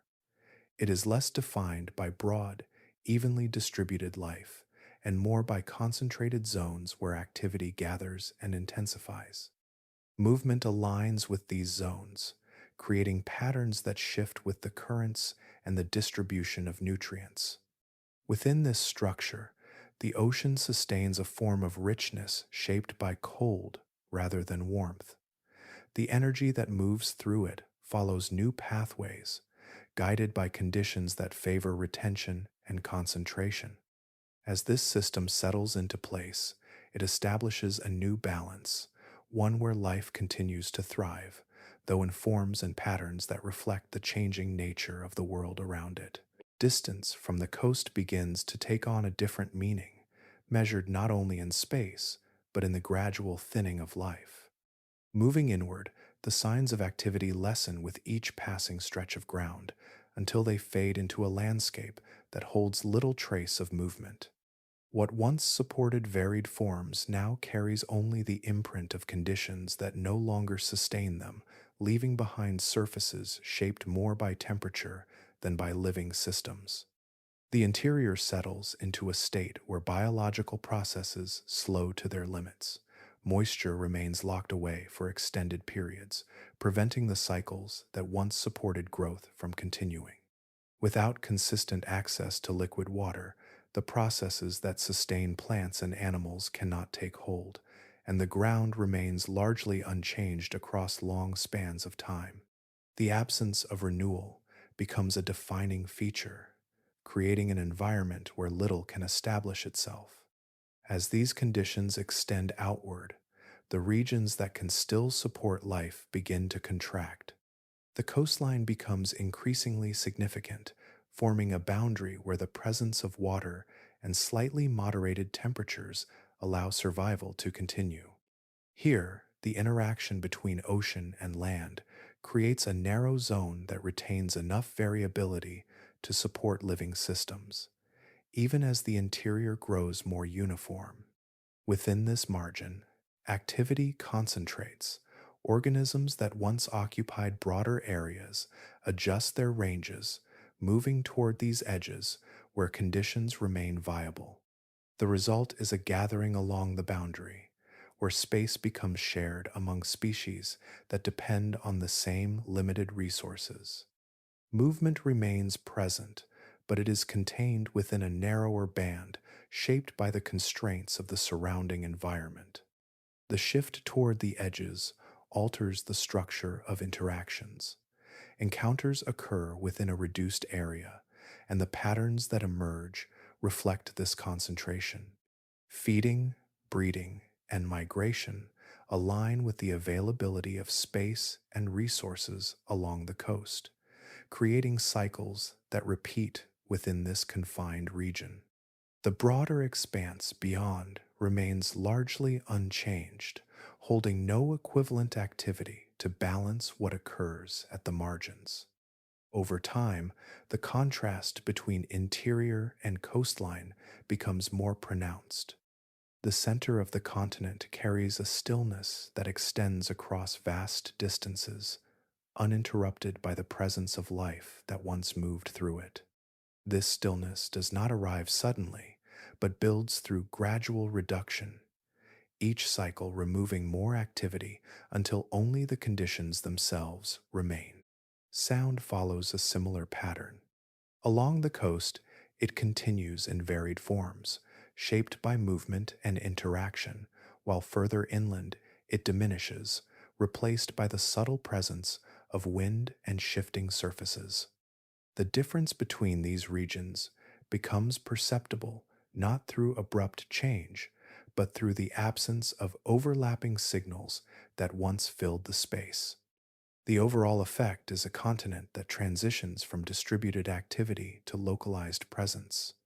Life does not disappear entirely, but withdraws into areas where it can persist, leaving behind an interior that reflects the full extent of the environmental shift. This retreat does not reverse the changes that have taken place, but adapts to them, maintaining continuity within the limits that now define the region. As this pattern settles, the continent carries a dual character, active at its edges and still at its center, a balance shaped by the gradual movement of life toward the narrow spaces where it can continue. Pressure builds quietly within the ice, not as a force that destroys, but as one that seals.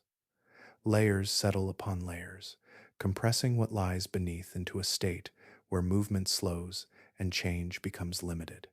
Within this gradual enclosure, fragments of earlier worlds remain, held in place as the surface above continues to shift and accumulate. Beneath the expanding ice, the ground retains its earlier forms. Structures that once existed in open air are enclosed without being erased, their outlines preserved within sediments that have hardened over time. Fossils remain embedded in these layers, their shapes defined by mineral replacement and compression, maintaining the record of organisms that no longer move through the environment above. Bones, impressions, and traces of activity remain fixed in position, protected from the processes that would otherwise alter or disperse them. The ice above acts as a barrier to many forms of change. It limits exposure to air, reduces interaction with liquid water, and stabilizes temperature across long durations. These conditions slow the chemical and physical processes that typically reshape the surface of the Earth. As a result, the materials beneath remain in a state that reflects their original formation more closely than if they had remained exposed. Entire landscapes persist beneath this covering. The contours of valleys, the arrangement of sediment layers, and the pathways of ancient water systems remain intact, though no longer visible. These features are not active in the way they once were, yet they continue to exist as structures within the ground, preserved in the positions they occupied before the ice advanced over them. The surface above may appear uniform, but beneath it lies a varied terrain that reflects a different set of conditions. Within the ice itself, additional records form. Air becomes trapped in small pockets as layers compress, sealing samples of the atmosphere from earlier periods. Particles carried by wind and water settle into the accumulating layers, creating sequences that record changes in the environment over time. Each layer adds to this record, building a vertical archive that extends through the thickness of the ice. The combined effect of these processes creates a system that holds multiple forms of information. Fossils within the ground record the presence of past life, while the ice above preserves the conditions of the atmosphere and climate that followed. Together, they form a continuous record that spans different phases of the continent's history, linking what existed before with what developed afterward. Access to this preserved material requires careful interaction with the layers that contain it. When sections of ice are removed, or when underlying sediments are exposed, the materials within can be examined, revealing details that would otherwise remain concealed. These glimpses provide insight into the sequence of changes that have taken place, allowing patterns to be identified across long spans of time. The preservation is not perfect, but it is sufficient to retain a coherent record. What remains beneath the ice carries the imprint of earlier environments, held in a state that resists the continuous reshaping seen elsewhere. Through this quiet protection, the continent retains more than its current form. It holds within it the outlines of landscapes and lives that continue to exist, not on the surface, but within the layers that have enclosed them. Understanding begins with fragments that do not reveal their full meaning at once. Each piece is taken from a larger context, separated by time and pressure, requiring careful attention to its form and position. Scientists approach these materials not as isolated objects, but as parts of a broader record, where each detail contributes to a pattern that extends beyond what is immediately visible. Fossils provide one of the most direct connections to earlier life. Their shapes, sizes, and structures carry information about the organisms they once formed, allowing comparisons to be made with living species. Bone density, joint arrangement, and surface markings all contribute to an understanding of movement, behavior, and adaptation. These remains are studied within the layers where they are found, as their position within the sediment offers clues about the time in which they existed and the conditions that surrounded them. The surrounding rock adds further context. Sedimentary layers build gradually, each one representing a period of deposition that captures materials from the environment at that time.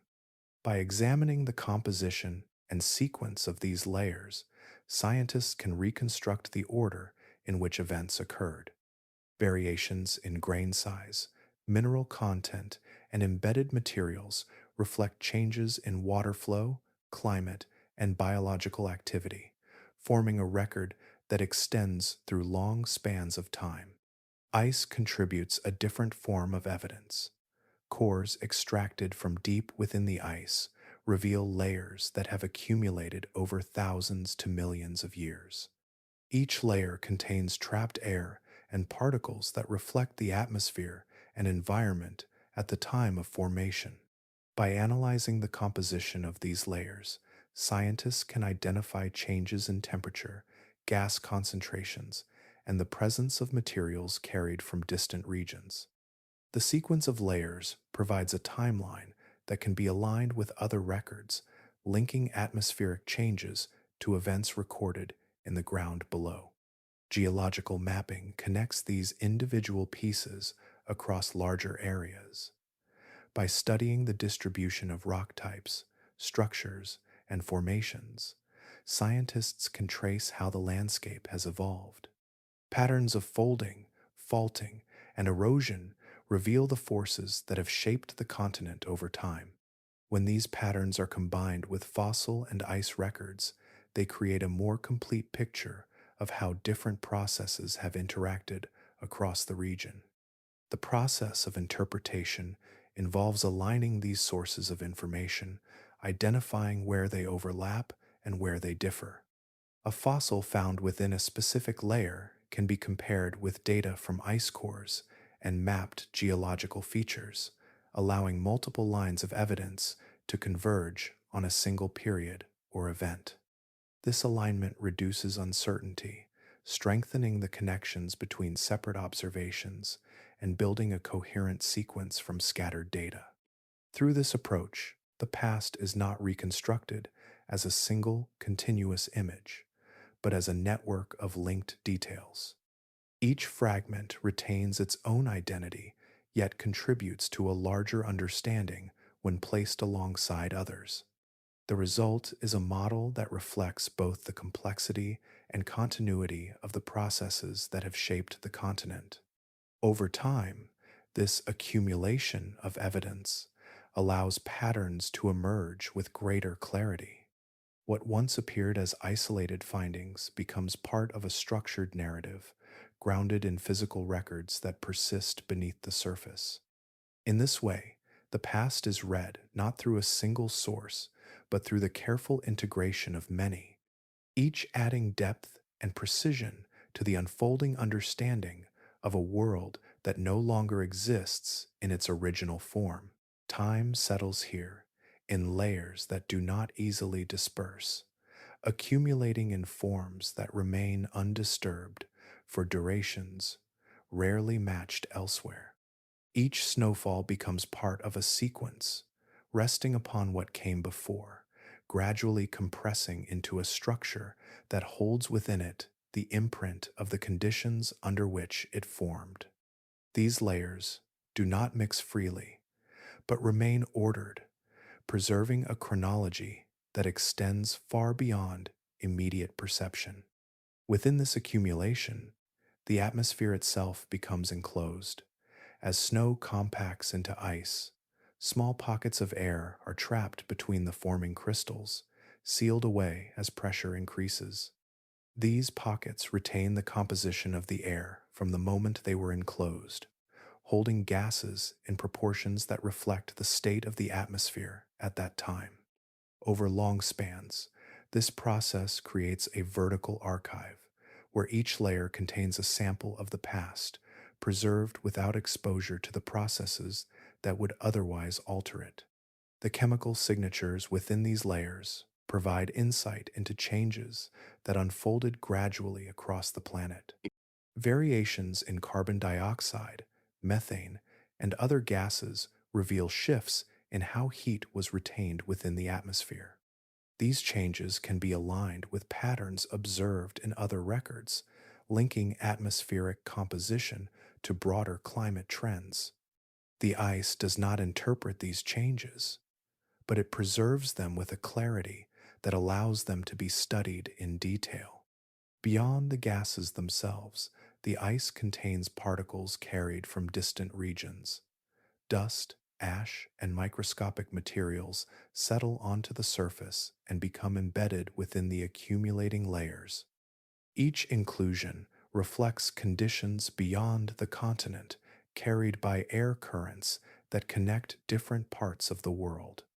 These particles provide additional context, indicating events such as volcanic activity, shifts in wind patterns, and changes in the broader environment.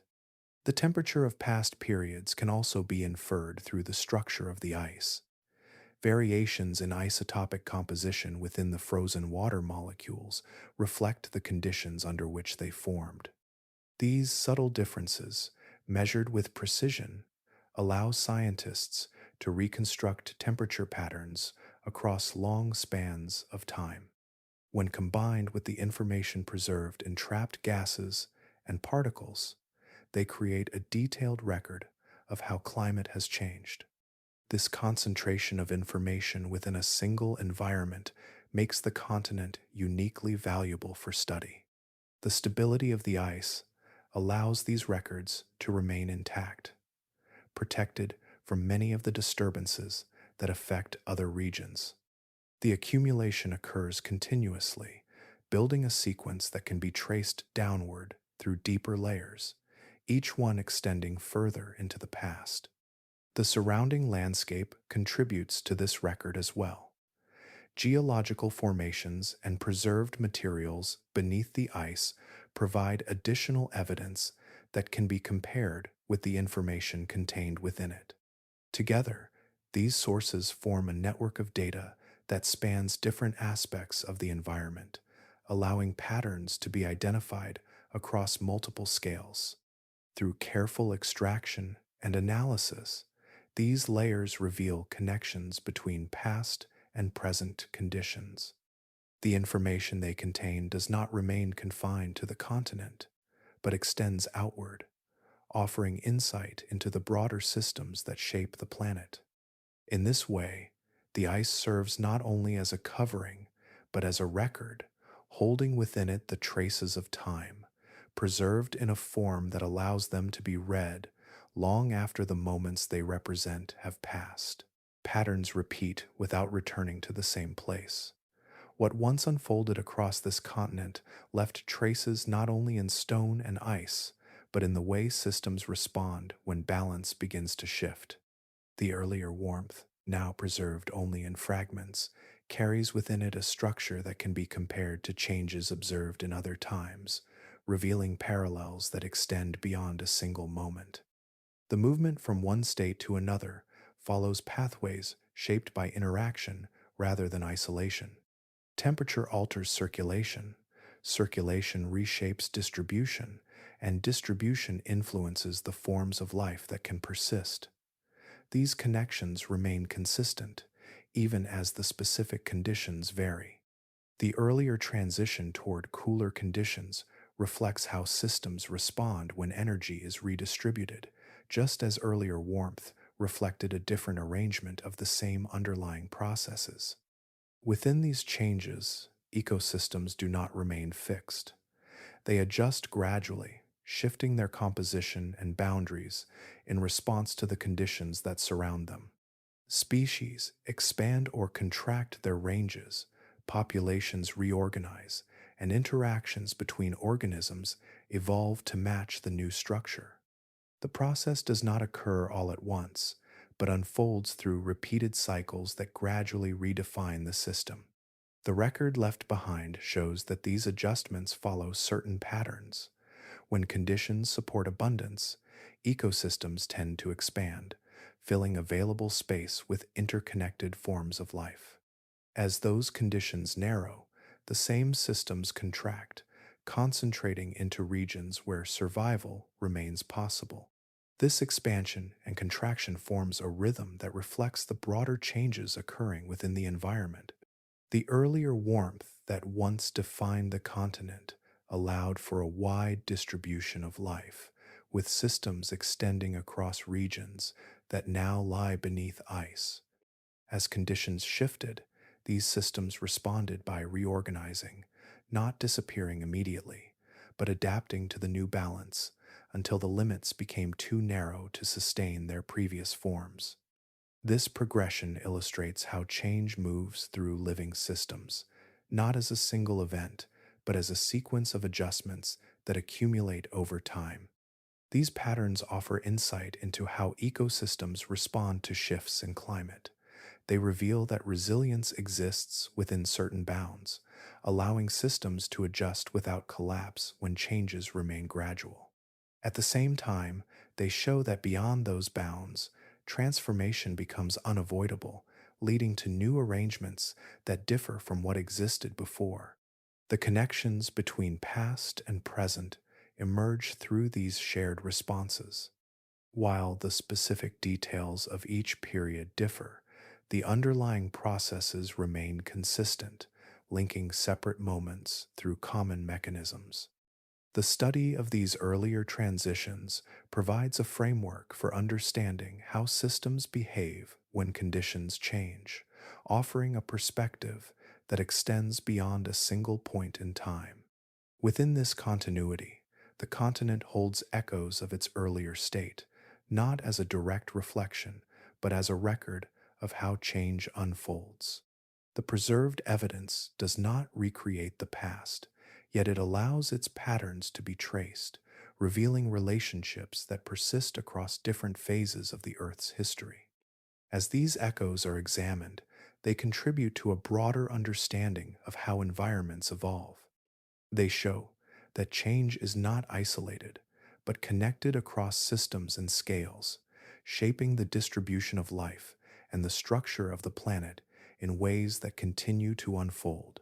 Silence settles in layers, much like the ice itself, spreading across the continent until it becomes the defining presence.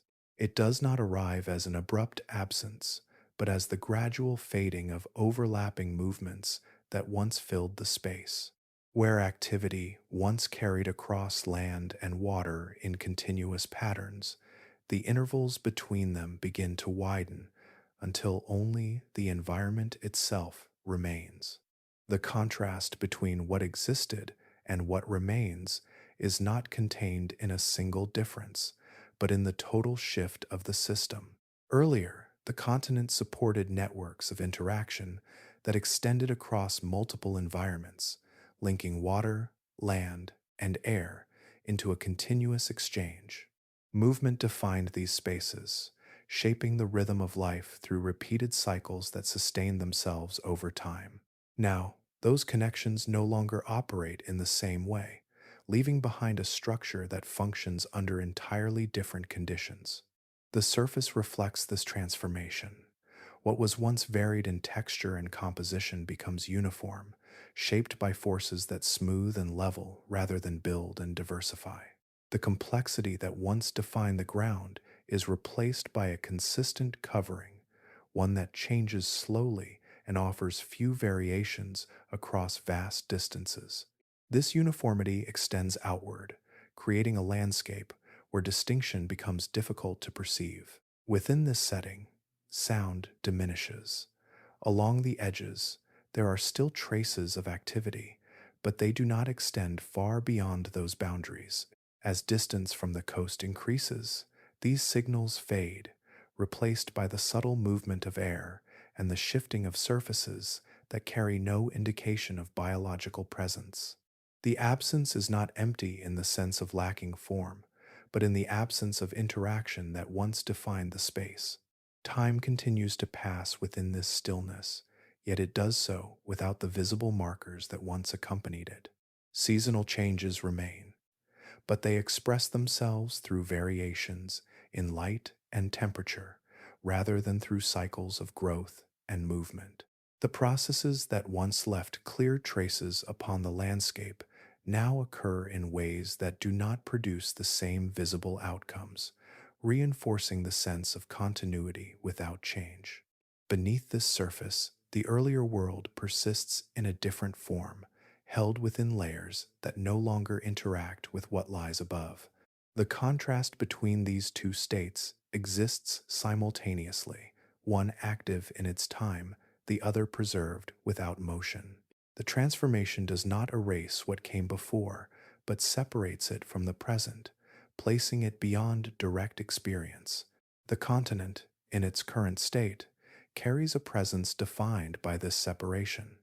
It appears stable, unchanging, its processes unfolding at a pace that resists immediate observation. This stability contributes to the perception of permanence, even as subtle changes continue beneath the surface. In this way, the silence that now defines the continent is not merely the absence of sound, but the result of a complete transition from one form of existence to another. It reflects a system that has moved beyond the conditions that once supported widespread life, settling into a state where stillness becomes the dominant expression of its environment. Beneath the surface, there are spaces that have not yet been reached, regions that remain enclosed beneath layers, too thick to reveal what they contain. These areas extend across the continent, hidden beneath ice that has accumulated over immense spans of time, preserving what lies below without exposing it to the present. The surface offers little indication of what remains underneath, its uniform appearance concealing variation that has yet to be fully understood. The depth of the ice creates a separation that is not easily crossed. In many places, the layers extend far beyond the reach of direct observation, requiring tools and methods that can penetrate without disturbing the structure above. Even with these approaches, only limited sections have been explored, leaving large portions of the underlying terrain unexamined. The scale of what remains hidden exceeds what has been uncovered, suggesting that the record beneath the surface is far from complete. Within these unexplored regions, fossils may remain in positions that have not yet been studied. The processes that preserved earlier discoveries continue to operate across the continent, enclosing additional material within layers that have yet to be accessed. Each location holds the potential to reveal forms that expand the understanding of what once existed, adding detail to a record that is still being assembled. The terrain beneath the ice is not uniform. Geological mapping and indirect measurements indicate variations in elevation, structure, and composition, suggesting the presence of landscapes that differ from what is visible above. Valleys, ridges, and basins persist beneath the covering, their features shaped by processes that occurred before the ice advanced. These structures remain intact, though inaccessible, forming a hidden layer that parallels the surface in complexity. Subglacial lakes and channels may exist within these regions, where pressure and geothermal influences maintain liquid water beneath the ice. These environments are isolated from the surface, creating conditions that differ from those found elsewhere on the continent. The existence of such systems adds another dimension to what remains concealed, introducing the possibility of processes and interactions that continue beneath the frozen layers. The challenge of accessing these areas contributes to their status as one of the least explored regions on the planet. Harsh conditions, combined with the thickness and extent of the ice, limit the ability to reach and study what lies below. Each investigation requires careful planning and precise execution, balancing the need for information with the preservation of the environment being examined. Despite these limitations, exploration continues to advance gradually. New techniques allow for deeper and more detailed observations, extending the range of what can be studied without fully exposing it. Data collected through these methods contributes to a growing understanding, though it remains incomplete, with many areas still beyond reach. The continent, in this way, retains a sense of incompleteness within its record. What has been discovered provides insight into its past, yet what remains hidden suggests that the full extent of that history has not yet been revealed. The ice preserves these unknowns as effectively as it preserves what has already been found, maintaining a balance between knowledge and mystery. Within this concealed world, the potential for discovery remains, not as a distant possibility, but as an ongoing presence beneath the surface, where the past continues to exist, waiting within layers that have yet to be fully explored. There is a sense, when looking across this continent, that it has always been this way, that its stillness and vast expanse of ice belong to a fixed identity rather than a moment within a longer sequence. Yet, beneath that appearance lies a continuity that does not pause, a slow progression that reshapes even the most stable forms over spans too large to notice directly. The surface suggests permanence, but the deeper record reveals a history defined by transformation. What exists here now is only one state among many. The systems that shaped this place did not begin in stillness, and they have not ended in it. Conditions have shifted, gradually redirecting energy, movement, and life into new arrangements. These changes did not erase what came before, but layered over it, preserving earlier forms beneath structures that now define the present. In this way, the continent holds multiple versions of itself, each existing in a different layer of time. The presence of those earlier worlds is not obvious from the surface. They do not announce themselves, nor do they interrupt the uniformity that stretches across the landscape. Instead, they remain embedded within the ground and the ice, accessible only through careful study and patient observation. The absence of visible traces gives the impression of simplicity, yet the reality beneath is complex, shaped by processes that have unfolded continuously. This quiet transformation reflects a broader pattern that extends beyond a single location. Environments shift, systems reorganize, and forms of life adapt or fade as conditions change. The transitions may occur gradually, without clear boundaries, making them difficult to perceive in the moment. Over time, however, the cumulative effect becomes evident, revealing that even the most extreme conditions are not permanent. The idea that entire worlds can exist, change, and disappear without leaving obvious marks on the present challenges the sense of stability that landscapes often convey. What appears fixed is part of an ongoing sequence, shaped by forces that operate beyond immediate perception.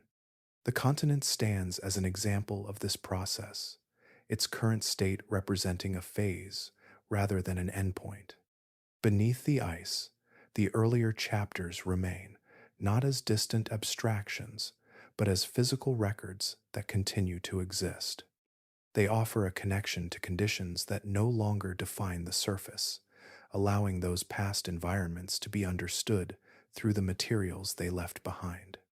Each discovery adds to this understanding, revealing details that were previously hidden within the layers. The continuity of this process suggests that the story is not complete.